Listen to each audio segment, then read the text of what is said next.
going above and beyond. Okay, so a common phrase we may be used to hearing in our job environment is that of going above and beyond. However, it's going above and beyond the expectation these days, where it's usually considered to be the exception. So is it the exception or is it now required? Okay, so first let's talk about where this term came from. Okay, so above and beyond was associated with soldiers in the military because they put their life on the lines, right? And often was stated to be going above and beyond the call of duty. So it comes from a very good place, right? And it became to be used with terms of going above and beyond with firefighters, military, police officers, so forth. So it comes from a good place, right? The origination of with soldiers risking their own lives, being brave on the battlefield, great. It's a good thing. Now we've come to use the term in the workplace. So what does it mean to go above and beyond in the workplace? Well, it comes from a good place, but in the workplace we consider it to be productive, right? Being productive, caring, nurturing, and furthering the organizational goals, right? Then you're considered to be productive in your environment. If you're doing everything and doing a good job and selfless fulfillment, right? It benefits the organization as a whole. So the culture in the workplace has shifted from one that is being the exception of going above and beyond, I think, to becoming more required in the job environment. Workers these days, when looking at my line, which is nursing, what I do, nursing and stuff, looking at that, especially coming from 2022, workers have higher levels of stress, have had more resentment and more burnout. We see this with things due to short staffing and no supplies or limited supplies and so forth. So this become a higher stress level in just regular day-to-day, maybe I should say regular, but day-to-day operations. But now we are expected to still, with everything going on, with everything that has went on, to come to work, to be motivated, to be enthusiastic, to be engaged. There has even been people, my coworkers in the past, and people that I have talked to who are nurses, who have stated that they were reprimanded for things as simple as coming to work. Not even just coming to work, just coming to work, literally arriving on their unit, stepping foot on their unit for their safety meeting, and being told that their facial expression was unacceptable. They were saying they were not around patients yet. They were just arriving to work, and because their smile was not ear to ear, and this is serious. This is like not a joke. Like they weren't joking around, like, ha girl, put a smile on that face kind of thing. It was like they were actually reprimanded and had to be talked to by the manager because their facial expression did not meet the expectation of the supervisor or manager and so forth. So, and in light of everything going on, you don't know what people are dealing with, right? Beforehand, before they get to work, could be traffic, could be some issues at home. And yes, we are expected to leave everything at the door and not take that into a patient room. But like I said, this person said they had just arrived to work, like opening the door for their safety huddle or meeting, and this is what was told to them, and they were actually reprimanded for it. Okay. Another problem I have been told by coworkers and people I work with is that they often come in for overtime. So being short staffed, nursing seems like we're always short staffed. But yes, they come in for overtime a lot. So they were saying that even with them coming in overtime, it begins to be expected of them to come in to fulfill shifts. And when they were not able to come in to fulfill the shift, it was almost looked at as negative toward them. Even this topic has been brought up in meetings by managers of not coming in to work overtime. almost as if it's expected and you're looked down upon because you do not come in to work overtime, which that should be more of a thing that you are offering, but not required necessarily to do, and should not be looked down upon. But that has been the case with some people who work as nurses, and maybe the case with others who are in different other job lines where you don't do this thing in addition to your regular requirements. You don't do that extra thing, and now because you don't do the extra, you're looked down upon because you didn't do it.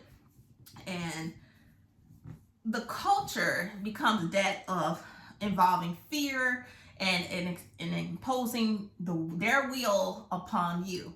So if you don't go above and beyond, you're looked at negatively and by your coworkers, your administrators, your managers, and then that can also negatively impact your performance review.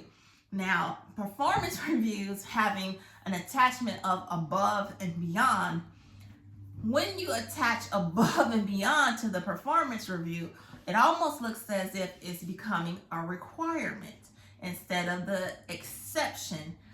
Is going above and beyond a good thing?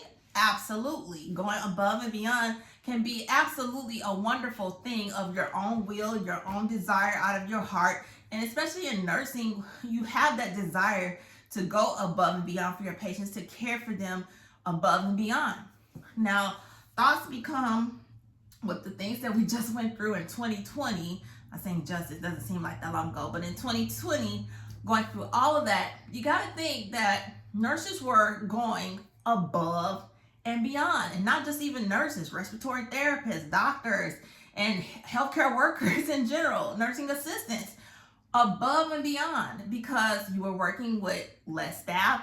You were dealing with the mental issue of trying to care responsibly and in a way that you don't take things home to your families. So you were going above and beyond to try to protect your patients, yourself, your families. You're going above and beyond working long hours. You're going above and beyond with no staff and no supplies. Is it your job? Absolutely, it's your job. But at the same time, the things that we endured, it felt like above and beyond.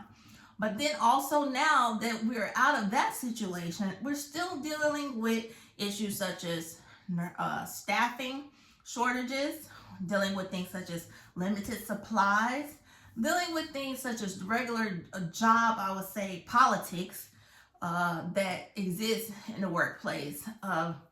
You just supposed to handle it like it's your job. You're just supposed to do it.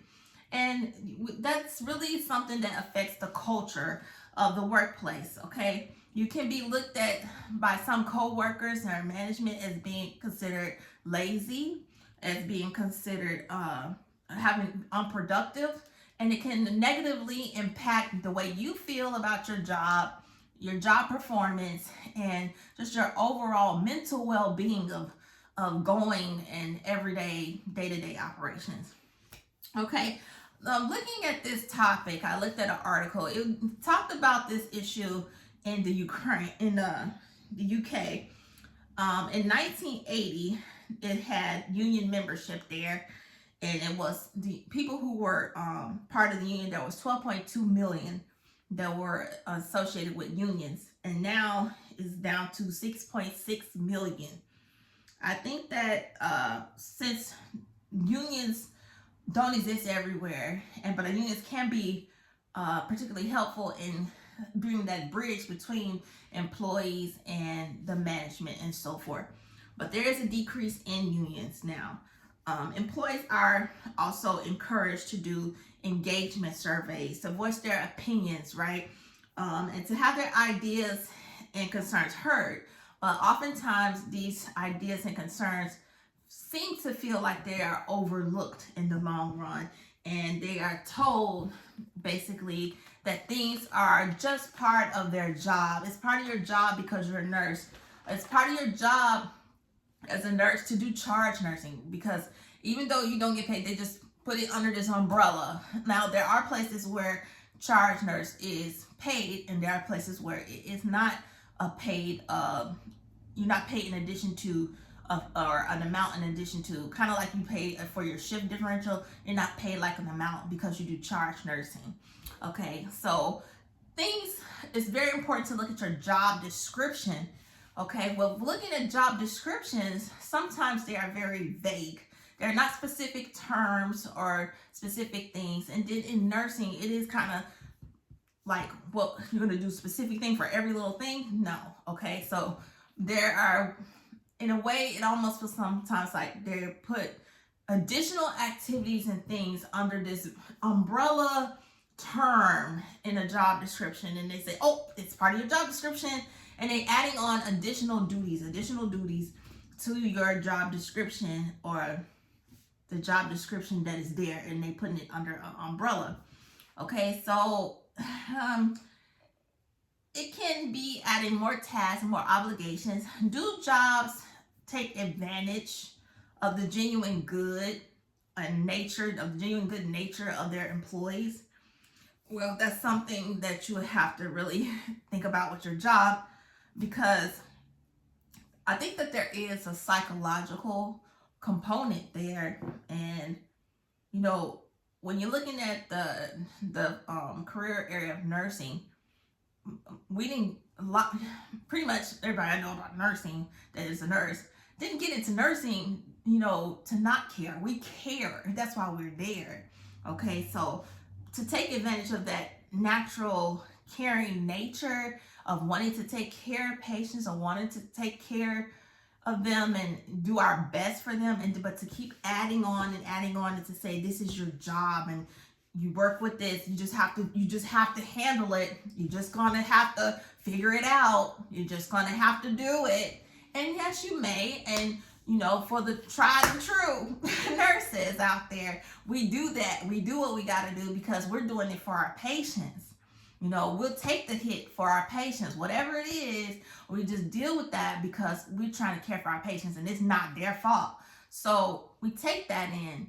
But on the backside, from our management, our supervisor, it's like we're taking this load, and the load be getting kind of heavy. So it's like, do you just keep dumping this on us because you can? Or while we're trying to care for them, who's caring for us? And is it selfish to ask that question, like, who's caring for us as nurses? Okay, so we're dealing with the short staffing. We're dealing with the limited supplies. We're dealing with things that are being said in meetings and so forth.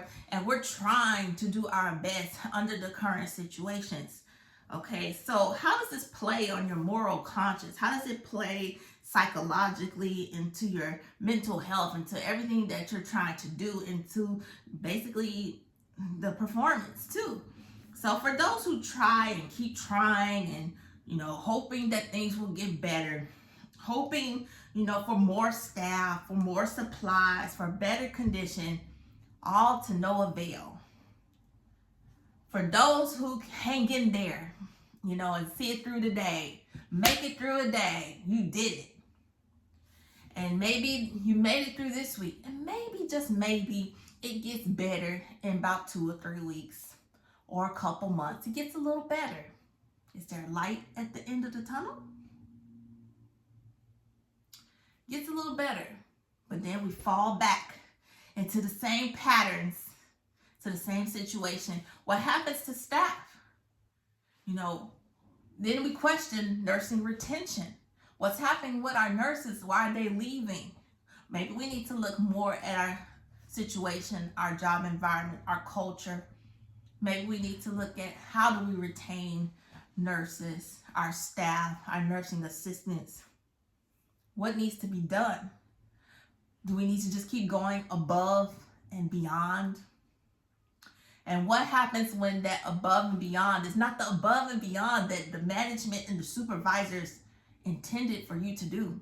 And what if your above and beyond is not as good as their above and beyond, and the above and beyond that you did is it's a little bit, it's okay, but it's not as good as what we wanted you to do. It's not above and beyond enough because now it's required. Okay, so when does the job meet or come to a I don't know what the word is, come to that meeting of the minds with its employees.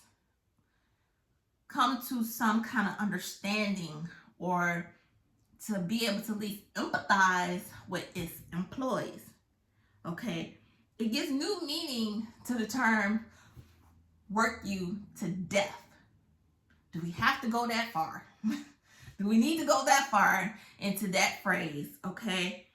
So for those who continue to care, when you think about that, there's a lot of talk right now with travel nurses, and we are grateful for travel nurses. We are grateful for people who come and help us out when we are short-staffed, right? As nurses, a helping hand goes a long way. When you see your coworker drowning, you jump in, you kind of help. Hey, what can I do? We're grateful for a helping hand. What I'm saying is that what about the nurses who have stayed and who have weathered the storm, who have stayed there, who have committed? Everybody don't like to travel, or may not be able to travel. Maybe children, maybe elderly family member obligations where they're caring for a loved one. Maybe there's just some reason they're not into travel nursing, or they're not able to.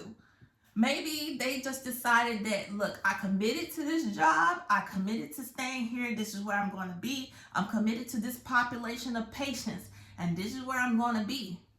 And they hung in there, and they weathered the storm, and they keep going through the same issues, the same things, more added responsibilities, more things, and just hanging there. You're doing a great job.